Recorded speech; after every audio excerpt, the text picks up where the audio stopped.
किसी भी पार्टी को अगर हमने सेल्स करने के बाद में डिस्काउंट दिया तो उस डिस्काउंट पर क्या जीएसटी का अमाउंट कम होगा?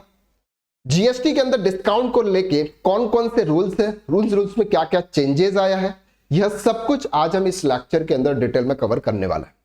अगर सेल्स आफ्टर डिस्काउंट की स्टॉक पिक पर अगर आपको कोई भी कंफ्यूजन है तो यह सभी कंफ्यूजन आपके इस वीडियो में दूर हो जाने वाले हैं। वीडियो के लास्ट तक जरूर बने रहिएगा और अगर यह वीडियो आपको अच्छा लगे तो वीडियो को लाइक कीजिएगा और चैनल पर नए हैं तो चैनल को सब्सक्राइब कर लीजिएगा। चलिए सबसे पहले हम समझते हैं कि डिस्काउंट का मतलब क्या होता है। डिस्काउंट का मतलब होता है कि कोई भी गुड्स फॉर एग्जाम्पल 10,000 रुपीज का है और हम किसी पर्सन को 9,500 रुपीज में दे रहे हैं, यानी कि फॉर एग्जांपल 500 रुपीज हम कम कर रहे हैं, इसको बोलते हैं डिस्काउंट।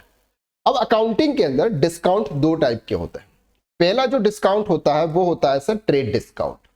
ट्रेड डिस्काउंट होता है इनवॉइस बनने से पहले दिया जाता है। फॉर एग्जाम्पल मैं गया किसी पर्सन के पास में और मैंने बोला कि सर ये एलईडी टीवी कितने की है, तो वो उन्होंने बताया कि सर ये एलईडी टीवी 50,000 रुपीज की है। मैंने उनसे बार्गेनिंग की और उन्होंने बोला ठीक है सर, एक काम कीजिए आप 47,000 रुपीज आप दे दीजिए। ये जो 3,000 रुपीज के बीच का जो डिफरेंस है उस अमाउंट को हम बोलते हैं ट्रेड डिस्काउंट। यानी कि इनवॉइस अब कितने अमाउंट का बनेगा? इनवॉइस बनेगा सर 47,000 रुपीज का, इसलिए 3,000 रुपीज का जो डिस्काउंट हुआ उसकी बुक्स में एंट्री नहीं होती है, यानी कि इस ट्रांजैक्शन को रिकॉर्ड नहीं किया जाता है।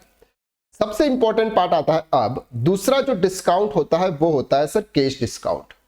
कैश डिस्काउंट जो होता है वो आफ्टर सेल्स होता है, यानी कि हमने किसी पर्सन को गुड सप्लाई कर दी या फिर हमने किसी पर्सन को सर्विस प्रोवाइड कर दी, इसके बाद हमने उनको इनवॉइस भी इशू कर दिया। इनवॉइस इशू करने के बाद अगर हम किसी भी पर्सन को डिस्काउंट दे रहे हैं तो उसको बोलते हैं कैश डिस्काउंट, और कैश डिस्काउंट्स को टैली या फिर अपने बुक्स में उसको रिकॉर्ड किया जाता है। अब डिस्काउंट पर जीएसटी डिपार्टमेंट ने एक जीएसटी के रिलेटेड जो रूल्स है उस पर उन्होंने एक नया अपडेट दिया है। वो क्या अपडेट है और किस तरह से जीएसटी इस पर एप्लीकेबल होगा यह जानना बहुत इंपॉर्टेंट है। चलिए समझते हैं। फॉर एग्जाम्पल रमेश एक पर्सन था, मैंने उस पर्सन को गुड सेल्स किया, उसकी वैल्यू थी सर 1 लाख रुपीस और उस पर 18,000 रुपए का टैक्स चार्ज किया और 1,18,000 रुपीज मैंने उनसे मांगे, यानी कि एक इनवॉइस वैल्यू हो गई। ये सर टैक्सेबल वैल्यू है, ये जीएसटी है और ये हो गया इनवॉइस वैल्यू। आफ्टर 3 मंथ के बाद मैंने क्या किया, उनको 10,000 रुपीज का डिस्काउंट दिया। अब ये जीएसटी के अंदर इस डिस्काउंट का क्या इंपॉर्टेंट रोल है वो हमें समझना है। अब इस डिस्काउंट की आपकी एंट्री होगी बुक्स में, लेकिन इस डिस्काउंट पर जो भी जीएसटी का रेट है, यानी कि जीएसटी का जो अमाउंट होगा, फॉर एग्जांपल 180 रुपीज, 1,800 रुपया, फॉर एग्जांपल 1,800 रुपया का जो अमाउंट होगा वो अमाउंट आपके आउटपुट टैक्स में से माइनस होगा। कैसे माइनस होगा? एग्जांपल मैं आपको क्लियरली बता देता हूं। देखिए आफ्टर 3 मंथ के बाद फॉर एग्जांपल हम बात करते हैं जनवरी मंथ में। जनवरी मंथ में मेरा जो टोटल सेल्स था फॉर एग्जांपल 10 लाख रुपीस, उस पर फॉर एग्जांपल 1,80,000 रुपीस जीएसटी का अमाउंट है। अब यहां पर सर मैंने डिस्काउंट कितना दिया? 10,000 रुपीज, तो ये क्या होगा सर, यहां से माइनस हो जाएगा और 9,90,000 रुपीज मेरा इस बार का सेल्स माना जाएगा। और यहां पर जो 1,800 रुपया है जीएसटी का ये भी माइनस होगा और 1,79,200 होगा। 1,78,200 रुपीज क्या हो जाएगा सर, आपका जीएसटी पेएबल हो जाएगा। क्लियर है? लेकिन ये किस केसेस में होगा, इसके लिए क्या रूल्स है, उस रूल को समझना हमें बहुत जरूरी है। तो अब हम इस रूल को समझते हैं।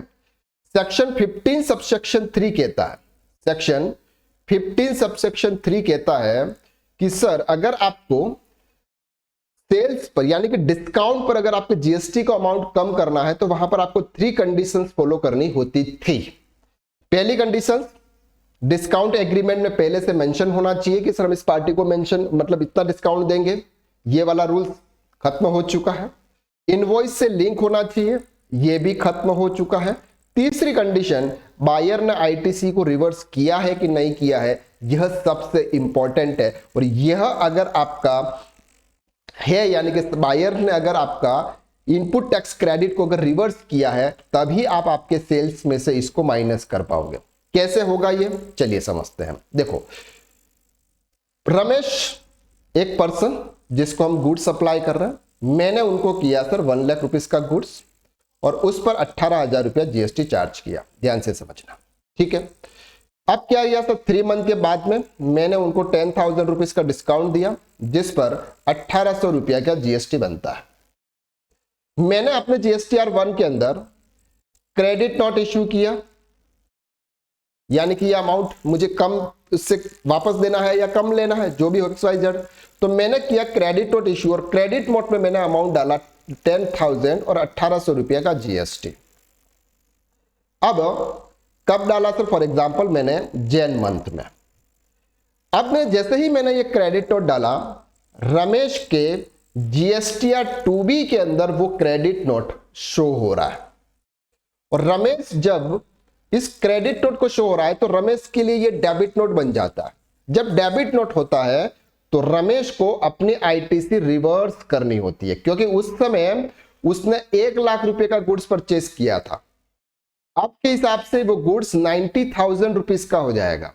तो जो 18,000 रुपए की जो उसने आईटीसी ली थी, उसमें से उसको ये 1800 रुपए की जो आईटीसी है, उस आईटीसी को रिवर्स करना होगा।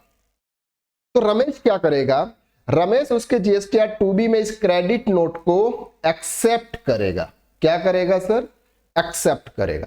जब वो उसको एक्सेप्ट करेगा, तब जाके हम हैं हमारे सेल्स में से उस फिगर को माइनस कर पाएंगे।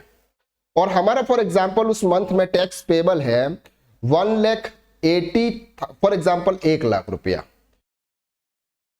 1 लाख रुपया हमारा टैक्स पेबल है। तो उसमें से हम 1800 रुपये का टैक्स माइनस कर पाएंगे। कब कर पाएंगे, जब सामने वाला पर्सन यानी कि रमेश अपनी आईटीसी को रिवर्स कर रहा है। उसकी आईटीसी फॉर एग्जांपल 10,000 रुपीज है उस मंथ में, तो 1800 रुपया अगर वो रिवर्स कर देगा तो 7,800 रुपया उसकी नेट आईटीसी होगी उस मंथ में। तो जब ये आईटीसी सामने वाला पर्सन रिवर्स करेगा, उसके जीएसटीआर 2B के अंदर मतलब एक्सेप्ट करेगा और जीएसटीआर 3B में उस आईटीसी को रिवर्स करेगा, तब हम अपनी क्रेडिट नोट का जीएसटी कम कर पाएंगे। क्लियर हो रही है चीजें, कंसेप्ट आपको इजीली समझ में आ रहा है। अगर आपको इसके रिलेटेड कोई भी डाउट है तो आप कमेंट कीजिएगा, या फिर अगर आपको कुछ डाउट्स है तो हमारा एक व्हाट्सएप ग्रुप है और एक टेलीग्राम ग्रुप है जिसकी लिंक आपको डिस्क्रिप्शन में दे रखी है, उसको आप ज्वाइन कर सकते हैं। तो आज के इस लेक्चर के अंदर हमने डिटेल में समझा कि सर आफ्टर सेल्स के अंदर जीएसटी किस तरह से एप्लीकेबल होता है और जीएसटी का हमें जो भी अमाउंट है उसको हम आउटपुट टैक्स के सामने किस तरह से माइनस कर सकते हैं, उसके लिए क्या रूल्स एंड रेगुलेशन है, वह सब कुछ हमने आज के इस लेक्चर में डिटेल में कवर किया। तो आज के लिए बस इतना, नेक्स्ट लेक्चर्स में फिर मुलाकात करते हैं, तब तक के लिए थैंक यू सो मच।